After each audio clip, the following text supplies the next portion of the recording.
আসসালামু আলাইকুম রহমতুল্লাহ। প্রিয় শিক্ষার্থী এবং অভিভাবক, সম্মানিত অভিভাবক, সবাই ভালো আছেন? আমি আলহামদুলিল্লাহ ভালো আছি। আজকে আমি দশমিক থেকে বাইনারিতে একবার সহজ ওয়েতে আমি কিছু আজকে ম্যাথ দেখাবো। দেখেন, আমরা যদি এই যে 14, এই 14 সংখ্যাটাকে যদি আমরা দশমিক থেকে বাইনারি সংখ্যা, আমরা জানি বাইনারি সংখ্যা 0 এবং 1কে বাইনারি সংখ্যা বলে, ঠিক আছে? 0 এবং 1কে আমাদের বাইনারি সংখ্যা বলে। এখন দেখেন আমাদের এই সংখ্যাটা আমরা কত সহজ ওয়েতে আমরা সমাধান করব।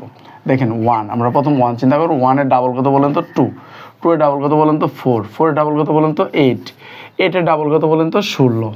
কিন্তু আমি অতি দুঃখের সাথে 16টা কেটে দিলাম, কারণ আমি 16 নিতে পারবো না, কারণ আমি সংখ্যা কি এই 14 সংখ্যাটাকে কি আমি বাইনারিতে যে প্রকাশ করব, কারণ এখন 14 কি 16 থেকে বেশি হয়ে যাচ্ছে, এই কারণে আমি এটা করতে পারবো না। এখন দেখেন, এখন আমরা যে জিনিসটা করবো, অ্যান্সারটা কিন্তু এই যে নিচেরটা একটু ভালো করে খেয়াল করেন। এবার দেখেন এই যে 14 কি মানে 14-এর ভিতরে কি 8 আছে? যদি 14-এর ভিতরে যে সেম সংখ্যাটা যদি থাকে তাহলে 1 হবে। দেখেন তারপরে 14 আর 2 যোগ করলে কত, মানে 8-এ আর 4-এ যোগ করলে কত? 12, 12 কিন্তু এটার ভিতরে আছে।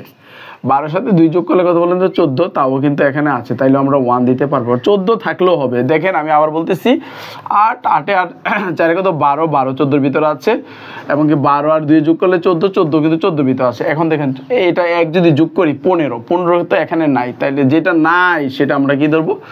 0। যেটা না এটা আমি 0 ধরবো। আমি আবারও বলতেছি, দেখেন এটি কিন্তু আমাদের রেজাল্টটা 0 1 1 1 1, এটা আমার অ্যান্সারটা। আমি আবারও বলতেছি যে দেখেন, যে কোনো সংখ্যাকে আপনারা এই ওয়েতে প্রথমে আপনি ফার্স্ট টাইম কাজ করবেন 1 থেকে শুরু করবেন। 1, 1-এর ডাবল কত? 2, 2-এর ডাবল কত? 4, 4-এর ডাবল কত? 8, 8-এর ডাবল কত? 16, 16-এর ডাবল কত? এইভাবে করবেন। কিন্তু এখানে 14 আছে, এই জন্য আমরা 16 নিতে পারতেছি না। কিন্তু ইয়া হচ্ছে যে আপনি 14-এর ভিতরে থাকতে হবে, 14-এর বেশি আপনি নিতে পারবেন না। এখন যে কোনো একটা সংখ্যায় আমরা এইভাবে করতে পারবো। তো আশা করি বুঝতেছেন, আর যদি না বোঝেন অবশ্যই আমাকে কমেন্ট করেন। এখন দেখেন, আমরা যদি 30 সংখ্যাকে যদি করি, এই যে 30 সংখ্যাটাকে যদি আমরা করি, যে কোনো সংখ্যা আপনারা এভাবে করতে পারেন। যে কোনো সংখ্যা, শুধু 30 বলে কোনো কথা না, যে কোনো সংখ্যা আপনারা এভাবে করতে।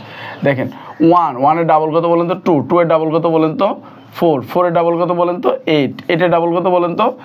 16, 16 ডাবল কত বলেন তো? 32। কিন্তু আমি সরি, এখানে 32 নিতে পারবো না, কারণ 30 মধ্যে আমার সীমাবদ্ধ। এবার দেখেন এই যে 16 কি 30-এর ভিতরে আছে, তাইলে কত? 1। এবার দেখেন 16 আর 8-এ যোগ করলে কত বলেন তো? 24, তাও কিন্তু এখানে আছে। 24 আর 4-এ যোগ করলে কত বলেন তো? 24 আর 4-এ 28, তাও কিন্তু এখানে আছে। 28 আর 2-এ যোগ করলে কত বলেন তো? 28 আর 2-এ যোগ করলে 28 আর 2-এ যোগ করলে হচ্ছে আমার 30, তাও কিন্তু এখানে আছে। এবার দেখেন 30 আর 1-এ যোগ করলে 31, কিন্তু এখানে আমার 30 সীমাবদ্ধ, এই জন্য এখানে কি 0।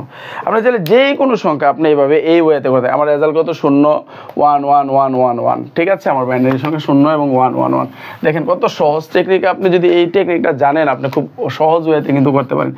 আচ্ছা, আমরা এবার অন্য একটা 47, একটা বিজোড় একটা সংখ্যা লিখি। 47 সংখ্যাটাকে যদি আমরা করি 1, 1-এর ডাবল কত বলেন তো? 2, 2-এর ডাবল কত? 4, 4-এর ডাবল কত? 8, 8-এর ডাবল কত বলেন তো? 16, 16 ডাবল কত বলেন তো? 32।